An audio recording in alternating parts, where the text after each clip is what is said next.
কাতাম বলো মোটটা।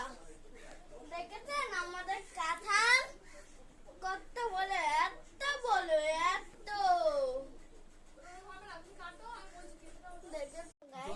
আমাদের একটা বড় কাতান। তোমাদের কি কাতান হয়েছে? এই দেখুন, দাঁড়াও, দেখেছেন কেরম হেভি খেতে। আমাদের আমাদের কি হয়, অবশ্যই বলবে আর যদি কাঁঠাল আনা অবশ্যই দাঁত থাকতে, কিন্তু দাঁত থাকতে না